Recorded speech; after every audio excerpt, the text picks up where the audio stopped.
بسم اللہ الرحمن الرحیم۔ ناظرین، آج کا تیسرا ولاگ سلسلہ اسباب و علل پر علم انسانی کی احتوا نہیں، پیج ہے 44 اور ولاگ نمبر 3۔ ناظرین، اردو زبان میں سرور عالم صلی اللہ علیہ وسلم کی سیرت پر جامع ترین کتاب سیرت النبی صلی اللہ علیہ وآلہ وسلم۔ رائٹر ہیں اس کتاب کے علامہ شبلی نعمانی رحمۃ اللہ علیہ، علامہ سید سلیمان ندوی رحمۃ اللہ علیہ، جلد سوم۔ بسم اللہ الرحمن الرحیم، الحمد للہ رب العالمین، والصلاة والسلام علی رسولہ محمد، علی سید المرسلین، وعلی آلہ واصحابہ اجمعین۔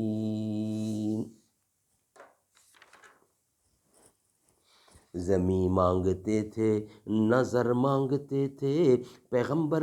خدا سے عمر مانگتے تھے، پہاڑوں پہ بھی خوف طاری ہو جس کا، زمیں پہ وہ ایسا بشر مانگتے تھے، پہاڑوں پر بھی خوف طاری ہو جس کا، زمیں پر وہ ایسا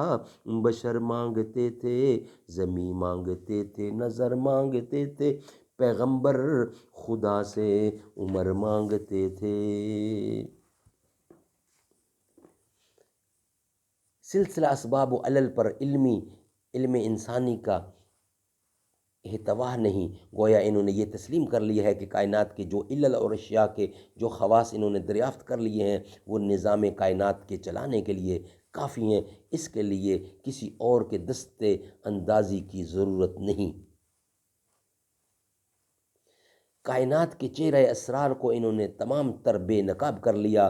اور ہر شے کی علت اور خاصیت انہوں نے دریافت کر لی، حالانکہ انسانی معلومات اس کے محجولات کے مقابلے میں بہت کم حیثیت ہے۔ اس فضائے کائنات کی بے شمار آبادیوں میں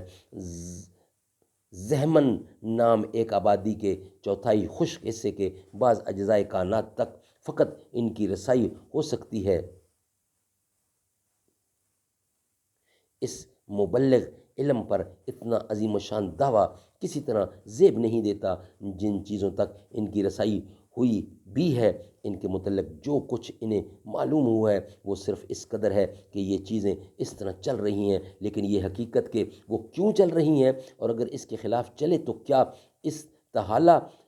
لازم آئے گا، ایک معمہ ہے اور ہمیشہ معمہ رہے گا۔ اجرام فلکیہ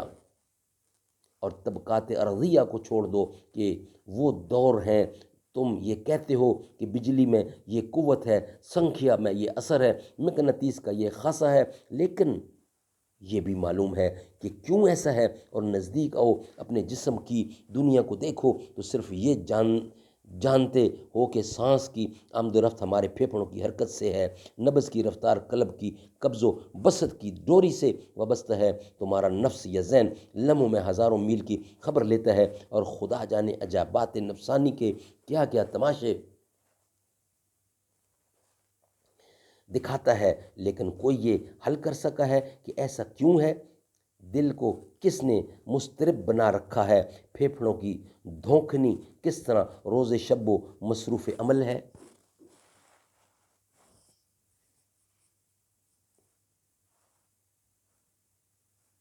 دماغ کی ذہنی افعال کیوں کر سر انجام پاتے ہیں جب اتنے قریب کی چیز تمہارے فلسفہ علل و اسباب کے دائرہ سے باہر ہے تو دور دراز کی اشیاء کی نسبت تمہارا دعویٰ علم کس قدر تمسخر انگیز ہے؟ حکماء یعنی سائنٹسٹ اعلانیہ اعتراف کرتے ہیں کہ وہ صرف کیسے کا جواب دے سکتے ہیں،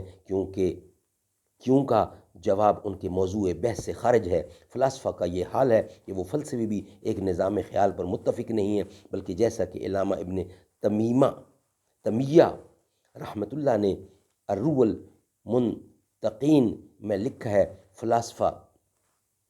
کوئی ایک متحد الخیال جماعت نہیں جس کا علم الہیات و طبیعیات وغیرہ میں کوئی ایک مذہب ہو، بلکہ وہ مختلف الخیال فرماتے ہیں، اور ان کے اندر آراء اور خیالات کا اتنا اختلاف ہے کہ ان کا احاطہ بھی مشکل ہے۔ ان کے باہمی اختلافات تو اس سے بھی زیادہ ہیں جس قدر کسی ایک آسمانی مذہب کے مختلف فرقوں کے اندر ہوتے ہیں۔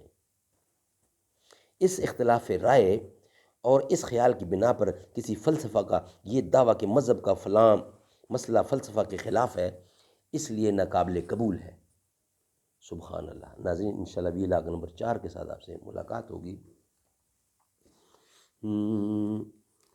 مقدر کے جگانے کو نبی کا نام کافی ہے، میری قسمت جگانے کو نبی کا نام کافی ہے، نہ تخت و تاج کی حاجت نہ مال و زر کی چاہت ہے، میرے سارے گھرانے کو